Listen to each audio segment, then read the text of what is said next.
Chapter 2.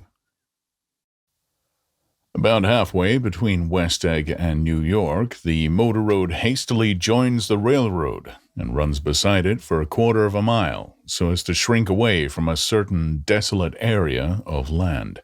This is a valley of ashes, a fantastic farm where ashes grow like wheat into ridges and hills and grotesque gardens where ashes take the form of houses and chimneys and rising smoke, and finally, with a transcendent effort of men who move dimly and already crumbling through the powdery air. Occasionally a line of gray cars crawls along an invisible track, gives out a ghastly creak, and comes to rest. And immediately the ash-gray men swarm up with leaden spades and stir up an impenetrable cloud which screens their obscure operations from your sight.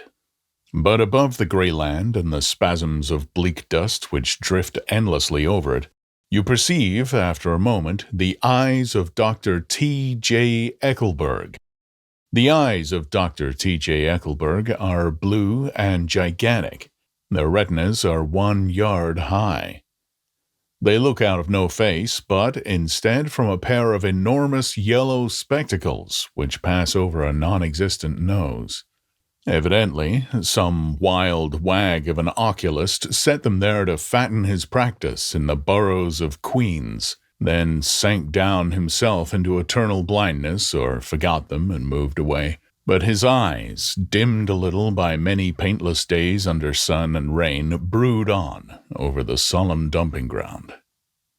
The Valley of Ashes is bounded on one side by a small foul river, and when the drawbridge is up to let barges through, the passengers on waiting trains can stare at the dismal scene for as long as half an hour. There is always a halt there of at least a minute, and it was because of this that I first met Tom Buchanan's mistress. The fact that he had one was insisted upon wherever he was known. His acquaintances resented the fact that he turned up in popular restaurants with her and, leaving her at a table, sauntered about, chatting with whomsoever he knew. Though I was curious to see her, I had no desire to meet her, but I did. I went up to New York with Tom on the train one afternoon, and when we stopped by the ash heaps, he jumped to his feet and, taking hold of my elbow, literally forced me from the car. "Oh, we're getting off," he insisted. "I want you to meet my girl." I think he'd tanked up a good deal at luncheon, and his determination to have my company bordered on violence. The supercilious assumption was that on Sunday afternoon I had nothing better to do. I followed him over a long, whitewashed railroad fence, and we walked back 100 yards along the road under Dr. Eckelberg's persistent stare. The only building in sight was a small block of yellow brick sitting on the edge of the wasteland, a sort of compact Main Street ministering to it, and contiguous to absolutely nothing. One of the 3 shops it contained was for rent, and another was an all-night restaurant approached by a trail of ashes. The third was a garage. Repairs, George B. Wilson. Cars bought and sold, and I followed Tom inside. The interior was unprosperous and bare. The only car visible was the dust-covered wreck of a Ford which crouched in a dim corner. It had occurred to me that this shadow of a garage must be a blind, and that sumptuous and romantic apartments were concealed overhead when the proprietor himself appeared in the door of an office, wiping his hands on a piece of waste. He was a blond, spiritless man, anemic and faintly handsome. When he saw us, a damp gleam of hope sprang into his light blue eyes. "Hello, Wilson, old man," said Tom, slapping him jovially on the shoulder. "How's business?" "I can't complain," answered Wilson unconvincingly. "Hey, when are you going to show me that car?" "Well, next week. I got my man working on it now." "Oh, it works pretty slow, don't he?" "No, he doesn't," said Tom coldly. "And if you feel that way about it, maybe I better sell it somewhere else after all." I don't mean that," explained Wilson quickly. I just meant... His voice faded off, and Tom glanced impatiently around the garage. Then I heard footsteps on the stairs, and in a moment, the thickish figure of a woman blocked out the light from the office door. She was in the middle 30s and faintly stout, but she carried her surplus flesh sensuously, as some women can. Her face, above a spotted dress of dark blue crêpe de chine, contained no facet or gleam of beauty, but there was an immediately perceptible vitality about her, as if the nerves of her body were continually smoldering. She smiled slowly, and walking through her husband as if he were a ghost, shook hands with Tom, looking him flush in the eye. Then she wet her lips, and without turning around, spoke to her husband in a soft, coarse voice. Get some chairs, why don't you, so somebody can sit down? Oh, sure, agreed Wilson hurriedly, and went towards the little office, mingling immediately with the cement color of the walls. A white ashen dust veiled his dark suit and his pale hair as it veiled everything in the vicinity, except his wife, who moved close to Tom. I want to see you, said Tom intently. Get on the next train. All right. I'll meet you by the newsstand on the lower level. She nodded and moved away from him just as George Wilson emerged with 2 chairs from his office door. We waited for her down the road and out of sight. It was a few days before the 4th of July, and a gray, scrawny Italian child was sitting torpedoes in a row along the railroad track. Terrible place, isn't it? Said Tom, exchanging a frown with Dr. Eckelberg. Awful. It does her good to get away. Doesn't her husband object? Wilson? He thinks she goes to see her sister in New York. He's so dumb he doesn't know he's alive. So Tom Buchanan and his girl and I went up together to New York, or not quite together, for Mrs. Wilson sat discreetly in another car. Tom deferred that much to the sensibilities of those East Eggers who might be on the train. She had changed her dress to a brown-figured muslin which stretched tight over her rather wide hips as Tom helped her to the platform in New York. At the newsstand, she bought a copy of Town Tattle and a moving picture magazine, and in the station drugstore some cold cream and a small flask of perfume. Upstairs in the solemn echoing drive, she let 4 taxicabs drive away before she selected a new one, lavender-colored with gray upholstery, and in this we slid out from the mass of the station into the glowing sunshine. But immediately she turned sharply from the window and leaned forward, tapping on the front glass. I want to get one of those dogs, she said earnestly. I want to get one for the apartment. They're so nice to have, a dog. We backed up to a gray old man who bore an absurd resemblance to John D. Rockefeller. In a basket swung from his neck cowered a dozen very recent puppies of an indeterminate breed. What kind are they? Asked Mrs. Wilson eagerly as he came to the taxi window. All kinds. What kind do you want, lady? I'd like to get one of those police dogs. I don't suppose you got that kind. The man peered doubtfully into the basket, plunging in his hand, and drew one up, wriggling by the back of the neck. That's no police dog, said Tom. No, he's not exactly a police dog, said the man with disappointment in his voice. He's more of a Airedale. He passed his hand over the brown wash rag of a back. Look at that coat. Some coat. That's a dog that'll never bother you with catching cold. I think it's cute, said Mrs. Wilson enthusiastically. How much is it? That dog. He looked at it admiringly. That dog will cost you $10. The Airedale, undoubtedly there was an Airedale concerned in it somewhere, though its feet were startlingly white, changed hands and settled down into Mrs. Wilson's lap, where she fondled the weatherproof coat with rapture. Is it a boy or a girl? She asked delicately. That dog's a boy. It's a bitch, said Tom decisively. Here's your money. Go and buy 10 more dogs with it. We drove over to Fifth Avenue, so warm and soft, almost pastoral, on that summer Sunday afternoon that I wouldn't have been surprised to see a great flock of white sheep turn the corner. Hold on, I said. I have to leave you here. No, you don't, interposed Tom quickly.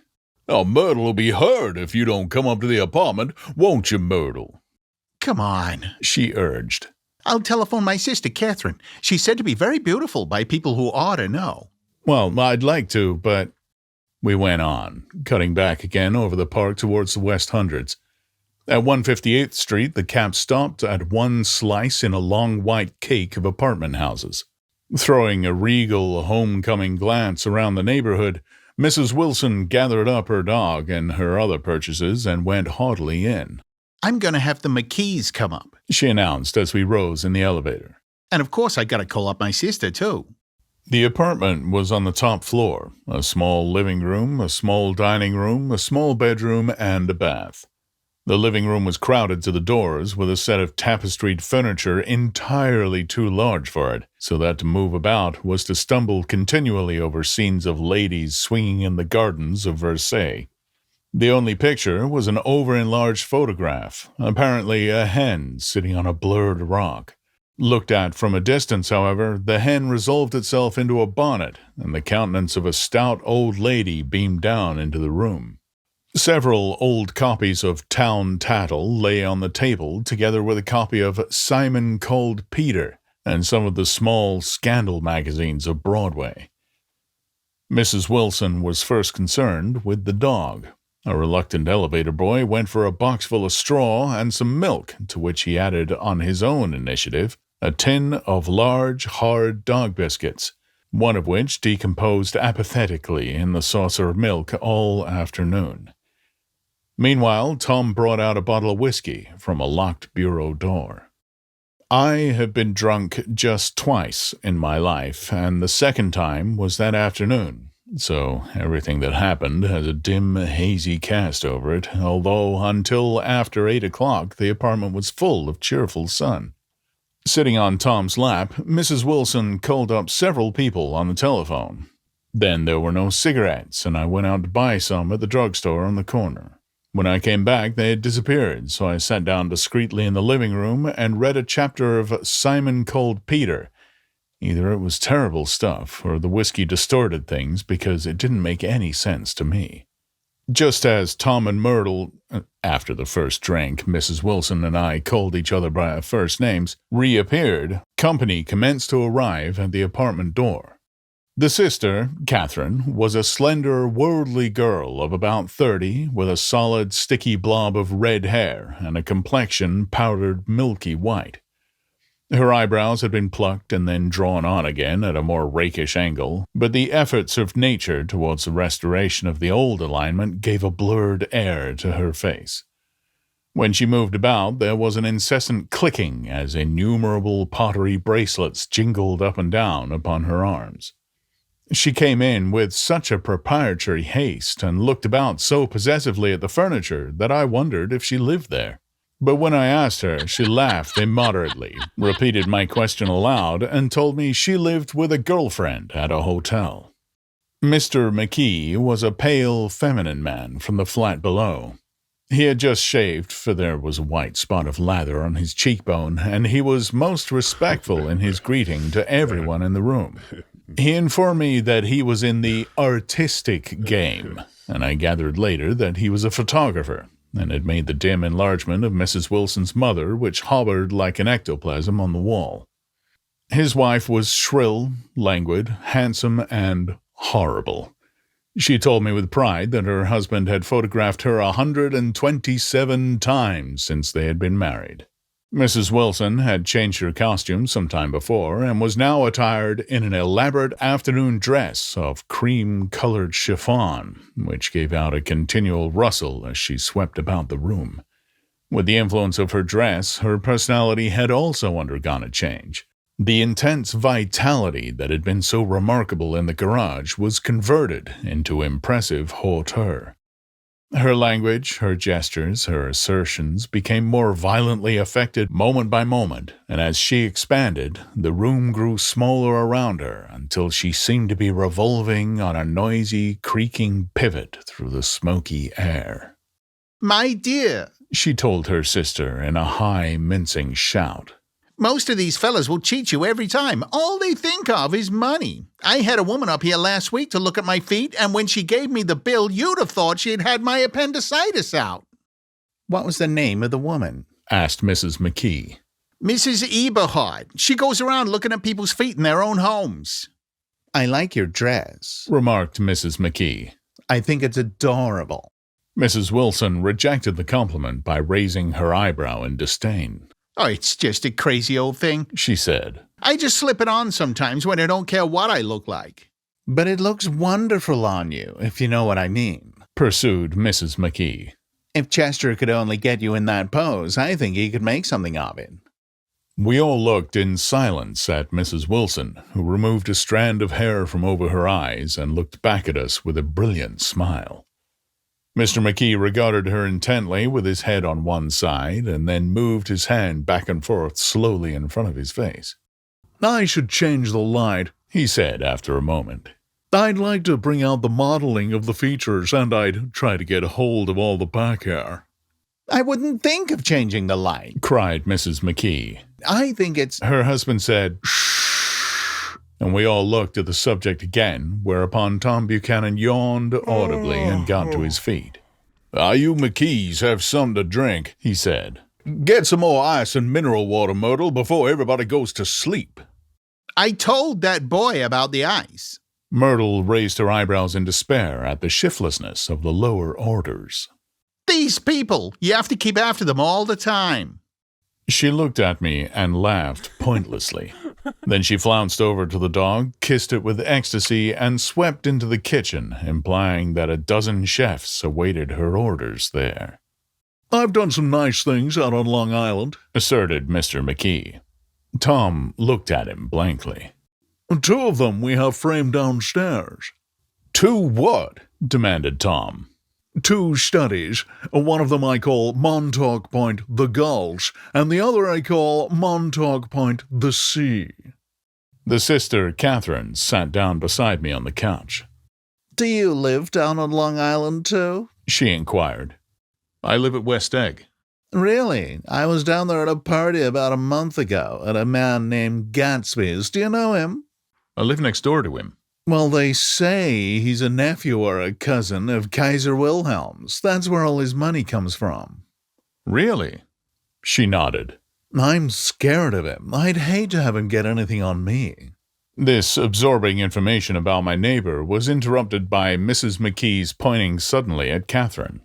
Chester, I think you could do something with her, she broke out, but Mr. McKee only nodded in a bored way and turned his attention to Tom. I'd like to do more work on Long Island if I could get the entry. All I ask is that they should give me a start. Ask Myrtle, said Tom, breaking into a short shout of laughter as Mrs. Wilson entered with a tray. She'll give you a letter introduction, won't you, Myrtle? Do what? She asked, startled. Well, you'll give McKee a letter introduction to your husband so he can do some studies of him. His lips moved silently for a moment as he invented. George B. Wilson at the gasoline pump, something like that. Catherine leaned close to me and whispered in my ear. Neither of them can stand the person they're married to. Can't they? Can't stand them. She looked at Myrtle and then at Tom. What I say is, why go on living with them if they can't stand them? If I was them, I'd get a divorce and get married to each other right away. Doesn't she like Wilson either? The answer to this was unexpected. It came from Myrtle, who had overheard the question, and it was violent and obscene. You see? Cried Catherine triumphantly. She lowered her voice again. It's really his wife that's keeping them apart. She's a Catholic, and they don't believe in divorce. Daisy was not a Catholic, and I was a little shocked at the elaborateness of the lie.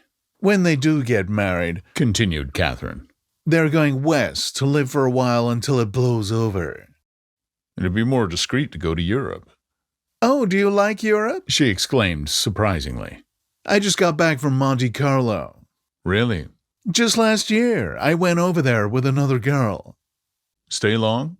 No, we just went to Monte Carlo and back. We went by way of Marseille. We had over $1,200 when we started, but we got gypped out of it all in 2 days in the private rooms. We had an awful time getting back, I can tell you. God, how I hated that town. The late afternoon sky bloomed in the window for a moment, like the blue honey of the Mediterranean. Then the shrill voice of Mrs. McKee called me back into the room. I almost made a mistake, too, she declared vigorously. I almost married a little kike who'd been after me for years. I knew he was below me. Everybody kept saying to me, Lucille, that man's way below you. But if I hadn't met Chester, he'd have got me for sure. Yes, but listen, said Myrtle Wilson, nodding her head up and down. At least you didn't marry him. I know I didn't. Well, I married him, said Myrtle ambiguously. And that's the difference between your case and mine. Why did you, Myrtle? Demanded Catherine. Nobody forced you to. Myrtle considered.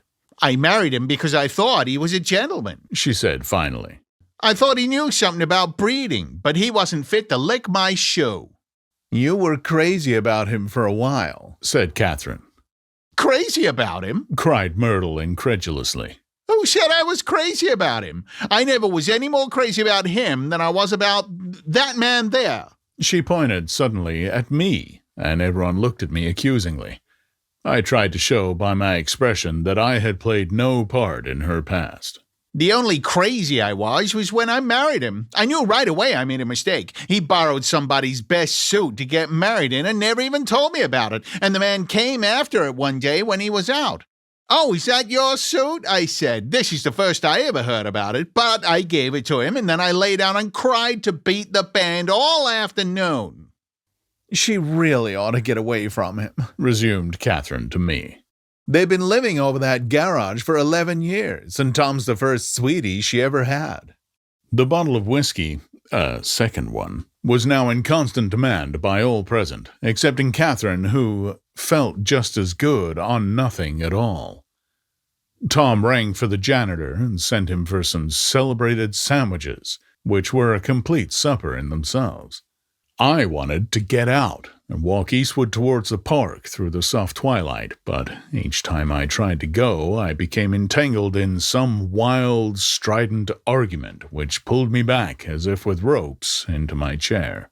Yet, high over the city, our line of yellow windows must have contributed their share of human secrecy to the casual watcher in the darkening streets, and I was him too, looking up and wondering.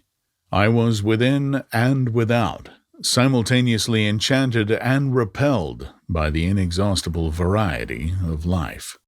Myrtle pulled her chair close to mine, and suddenly her warm breath poured over me the story of her first meeting with Tom.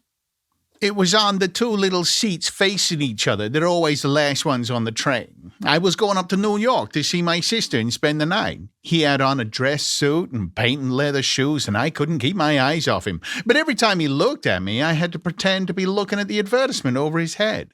When we came into the station, he was next to me and his white shirt front pressed against my arm, and so I told him I'd have to call a policeman, but he knew I lied. I was so excited that when I got into a taxi with him, I didn't hardly know I wasn't getting into a subway train. All I kept thinking about over and over was, you can't live forever. You can't live forever. She turned to Mrs. McKee, and the room rang full of her artificial laughter. My dear, she cried.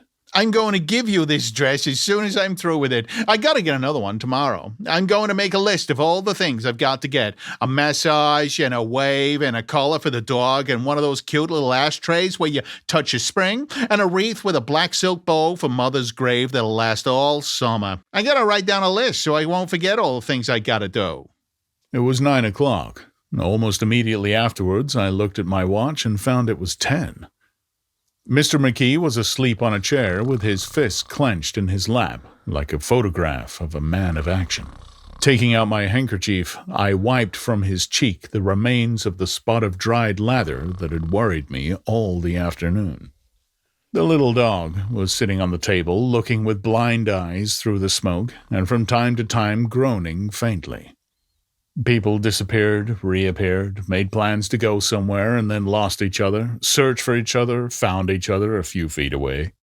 Sometime towards midnight, Tom Buchanan and Mrs. Wilson stood face to face, discussing in impassioned voices whether Mrs. Wilson had any right to mention Daisy's name.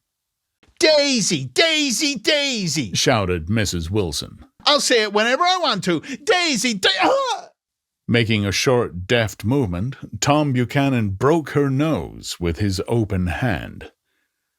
Then there were bloody towels upon the bathroom floor and women's voices scolding, and high over the confusion, a long, broken wail of pain. Mr. McKee awoke from his doze and started in a daze towards the door.